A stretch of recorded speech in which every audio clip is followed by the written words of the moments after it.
Stock market को लेकर के बहुत सारे लोगों के मन में अलग-अलग डाउट हैं, बहुत सारे क्वेश्चन बनते हैं।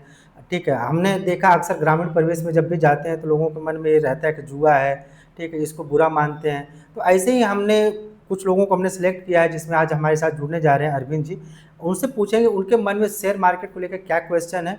तो ये पूरा पॉडकास्ट आप ज़रूर देखिएगा। चलिए जुड़ते हैं अरविंद जी के साथ। Good morning sir. Good morning. Sir कुछ लोगों का मानना है, जी। जैसे मैं ग्रामीण क्षेत्रों में अक्सर जाया करता हूँ तो लोग यही कहते हैं कि शेयर मार्केट एक जुआ है। आपके नज़रिए से शेयर मार्केट क्या है? देखिए, शेयर मार्केट को लेकर के आपने सही क्वेश्चन किया कि शेयर मार्केट को लेकर के लोग बहुत सारे जुआ मानते हैं, लेकिन ऐसा है नहीं।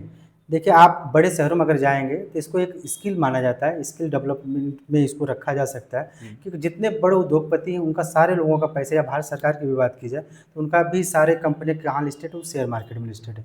यानी कि बड़े लोगों का जो काम हो रहा है वो कहाँ पे हो रहा है, शेयर मार्केट में। अगर ये जुआ होता तो बड़े लोग या बड़े बिज़नेसमैन इसमें नहीं आते, ठीक? जितनी भी बड़ी कंपनियाँ हैं, चाहे आप अडानी को ले लें, चाहे मुकेश अंबानी को ले लें, चाहे आप किसी भी, चाहे डीमार्ट के मालिक को ले लें, ये सारी कंपनियाँ अगर लिस्टेड ना होती शेयर मार्केट में तो शायद इसका नाम नहीं होता। क्योंकि इसके प्रॉपर इसकी गाइडलाइन कौन करता है? भारत सरकार करती है। इसके 2 एक्सचेंज हैं, बीएसई और एनएसई। दोनों एक्सचेंज में जो भी कंपनियाँ लिस्ट होती हैं वो है मुंबई में, वहाँ पे लिस्ट होती है और ये दोनों कंपनियाँ वहाँ से बाइंग और सेलिंग के लिए पूरे भारत, पूरे वर्ल्ड के लिए खोला जाता है। तो पहली बात तो ये दिमाग में हटा दीजिए कि ये जो है जुआ है, क्योंकि इसमें जो भी आप डीमैट अकाउंट में पैसा डालते हैं वो 2 जगह पे जमा होता है। एक होता है एनएसडीएल, दूसरा होता है सीडीएसएल। ये दोनों भारत सरकार के हैं। जितने भी पैसे की काउंटिंग होती है, जितने भी लेन-देन होता है, वो दोनों होता है इन्हीं द्वारा। तो इसमें तो जुआ का कोई सवाल नहीं। हाँ, होता क्या है कि अक्सर जो गाँव में हम जाकर देखते हैं, गाँव में हम भी दौरा करते हैं, तो लोग छोटे मानसिकता के साथ आते हैं और उनके दिमाग में पहले से लोग डाल दिए कि नहीं ये जुआ है। क्योंकि जुआ मानने का मतलब है कि वो लोग क्या करते हैं, बिना किसी नॉलेज के, बिना किसी स्किल के वो क्या करते हैं कि पैसा डालना शुरू कर देते हैं मार्केट में। उनको नहीं पता है कि रेजिस्टेंस क्या है, सपोर्ट क्या है, ब्रेकआउट क्या है, ब्रेकडाउन क्या है, या ऑप्शन चेन क्या है, अगर ट्रेडिंग कर रहे हैं तो ऑप्शन चेन क्या है, या किसी कंपनी में इन्वेस्ट कर रहे हैं तो उसका पी रेशियो क्या होना चाहिए, आरओसी क्या होना चाहिए, आरओई क्या होना चाहिए, ठीक है, या फिर आप देख लें सेल्स कितना होना चाहिए, ठीक है, और इनका इनकम कितना हो रहा है। इन सारी चीज़ों के प्रति इन लोगों को कोई दिमाग में नहीं है, ठीक है। तो जिसके पास ये सब चीज़ों को जानकारी नहीं है तो वो अगर पैसा लगाएगा तो स्वाभाविक सी बात है कि उसको लॉस होना है। तो लॉस होगा तो लॉस करेंगे तो लोग इसको लेकर के अलग धारणा दिमाग में आ जाती है। वो लोग मानने लगते हैं कि नहीं ये जो है जुआ है। तो जुआ नहीं है बल्कि एक स्किल का पार्ट है, और हमारा यही मानना है कि इसको आप पहले सही से जानिए। जान लेंगे तो आप खुद कहेंगे कि नहीं ये कोई जुआ नहीं है, बल्कि ये हमारे जीवन का बहुत बड़ा पावर है। सर जैसा कि आपने बताया कि शेयर मार्केट एक स्किल है या बिजनेस है, जी। तो मैं जानना चाहता हूँ कि सर इसको सीखने के लिए लगभग कितने समय लग सकते हैं इसको सीखने के लिए, बहुत ताकि बढ़िया क्वेश्चन। देखिए क्या है कि अगर आप सीखना चाहते हैं, तो अगर आप इन्वेस्टिंग और ट्रेडिंग दोनों सीखना चाहते हैं तो मिनिमम आपको कम से कम साल भर का समय लगेगा, ठीक है। और अगर आप सही अगर प्रोफेशनल ट्रेडर या इन्वेस्टर बनना चाहते हैं तो कम से कम 4 से 5 साल का समय देना पड़ेगा। देखिए अगर हम अगर कॉलेज लाइफ में भी जाके देखें, बीए, बीएससी या कुछ भी किए तो 3 साल का समय लगता है। 3 साल में हम एक केवल डिग्री प्राप्त करते हैं, चाहे बीए हो, चाहे बीएससी हो, चाहे एमबीए हो, चाहे बीबीए हो, कोई भी, ठीक। तो अगर हम 3 साल 2 साल का समय देकर केवल एक सर्टिफिकेट प्राप्त करते हैं, तो जहाँ से हमको अगर आने वाले समय में हम ग्रोथ स्किल डेवलपमेंट करेंगे, तो उसके लिए हमको कम से कम आपको 2 से 3 साल समय देना पड़ेगा। हाँ, सीखने के लिए आपको 1 साल का समय लगेगा, जिसमें आपके ऊपर भी ज़िम्मेदारी बनती है कि आप कितना समय के साथ कितना समय का उपयोग कर पा रहे हैं।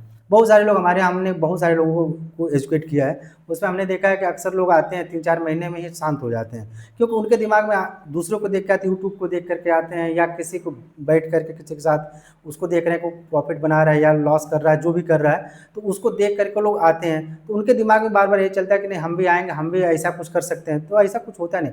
जब तक आपका बेसिक जानकारी, आपको सही नॉलेज नहीं होगा, तब तक आप सफल नहीं हो सकते। तो मिनिमम अगर आपका जो क्वेश्चन है उसका आंसर यही है कि मिनिमम 1 ईयर, मैक्सिमम आपका कम से कम 3 से 4 साल आप समय देते हैं तो आप सफल हो सकते हैं। सर जैसा कि आपने बताया कि जी। मिनिमम 1 साल और मैक्सिमम 3 से 4 साल सीखने में लगते हैं, जी। तो हम किस हिसाब से सीखें कि और किस हिसाब से ट्रेड लें कि हमको कम से कम रिस्क और ज़्यादा से ज़्यादा रिवार्ड मिल सके हमको? नहीं, बिल्कुल सही बात है कि अगर आप जैसे मान लीजिए 1 साल और 3 से 4 साल का अगर समय देते हैं, उसके बाद अगर आपको ट्रेडिंग करना हो या इन्वेस्टिंग करना हो, तो सबसे पहले हम ट्रेडिंग की बात करें। तो ट्रेडिंग के लिए आपको सबसे पहले स्टॉक में जाना चाहिए।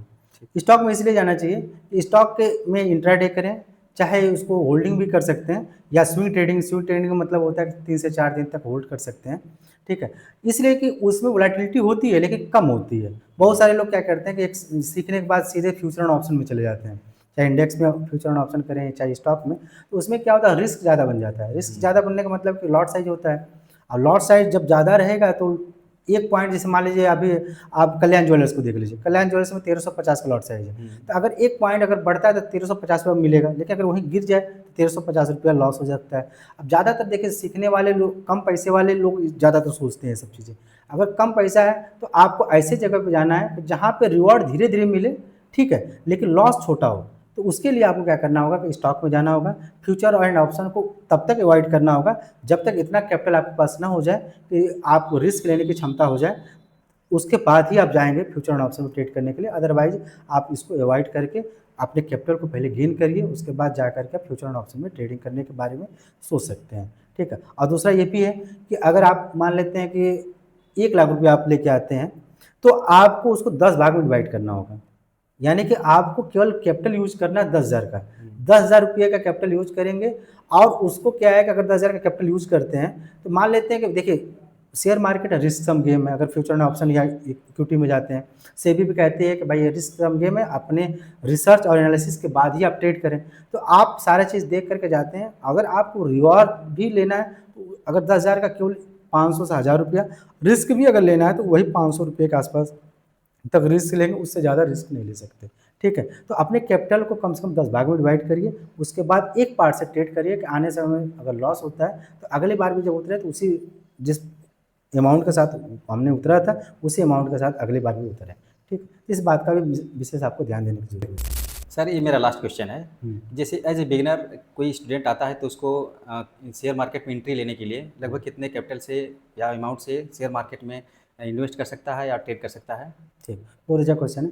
देखिए अगर आप एज ए बिगिनर हैं जी। तो सबसे पहली बात, बिगिनर का मतलब होता है कि अभी शुरुआती स्टेज पे हैं। तो शुरुआती स्टेज में हैं तो आपको अगर ट्रेडिंग करना है तो मिनिमम आपको 500 रुपीज़ ले करके आना है, यानी 500 रुपये। उससे क्या करना है कि पहले आपको सीखना है कि कैसे हम ट्रेड करें। मान लीजिए कोई कैंडल बन रहा है तो कैंडल के बिहाफ पे अगर देखेंगे, तो मान लीजिए हैमर कैंडल बन रहा है तो उसके हिसाब से अगर ट्रेड करते हैं तो क्या स्टॉप लॉस बन रहा है, क्या टारगेट बन रहा है। तो छोटे अमाउंट से पहले हमको सीखने पे काम करना है, ठीक, पैसा कमाने के लिए नहीं, बल्कि क्या करना है सीखने पे। तो धीरे धीरे हम क्या करेंगे, पहले 500 लगा करके रिस्क और रिवॉर्ड को समझेंगे, भाई डिसिप्लिन क्या है, पेशेंस क्या है, इन सारी चीज़ों पे काम करेंगे। उसके बाद जब हम 4-6 महीने के बाद अगर इस कैपिटल को बचा करके इसको या डबल कर पा रहे हैं, डबल करते हैं, तो हमारे साथ क्या है, धीरे धीरे हमारा जो फ्लो है, हमारे अंदर के जो हैबिट है, हैबिचुअल, वो बढ़ जाएगा, हमारा जो डिसिप्लिन मेंटेन हो जाएगा। उसके बाद अगर हम आगे चल कर अगर ट्रेड करना शुरू करते हैं या इन्वेस्ट, तो मिनिमम अमाउंट अगर लाइए तो कम से कम 15 से 20,000 रुपये, ठीक। उसके बाद से आप धीरे धीरे शुरू करिए और धीरे धीरे अपने कैपिटल को बढ़ाने, जब आप प्रॉफिट हो रहा है तो धीरे धीरे अपने कैपिटल को बढ़ाते चलिए। उसको लेकर के आप देखेंगे आप इंटरनल भी कमा रहे हैं, एक्सटर्नल भी प्रॉफिट बना रहे हैं। धीरे धीरे बनते बनते आप एक समय में बड़ा कैपिटल बन सकता है। तो आपको अगर शुरुआती ट्रेड करना है तो मेरा अपना मानना है कि 500 रुपये से शुरू करिए, जिसका ना खोने का डर होगा ना आने का कोई डर होगा, खुशी होगी, ठीक है। तो शुरुआत में अगर सीखना है तो मिनिमम 500, और उसके बाद धीरे धीरे 15 से 20,000 से शुरू करिए और उसको धीरे धीरे आप लॉन्ग टर्म में जा सकते हैं। देखिए अरविंद जी के जितने भी क्वेश्चन थे वो सारे के सारे क्वेश्चन जेन्युइन थे, और ये लगभग हमको लगता है कि आम आदमी के क्वेश्चन सबसे ज़्यादा रहता है, उनके दिमाग में बहुत सारी चीज़ें चलती हैं। तो आज इनके सारे क्वेश्चन का आंसर दिया गया है। ऐसे और पॉडकास्ट देखने के लिए हमारे चैनल को लाइक और सब्सक्राइब करें। मिलते हैं अगले पॉडकास्ट में।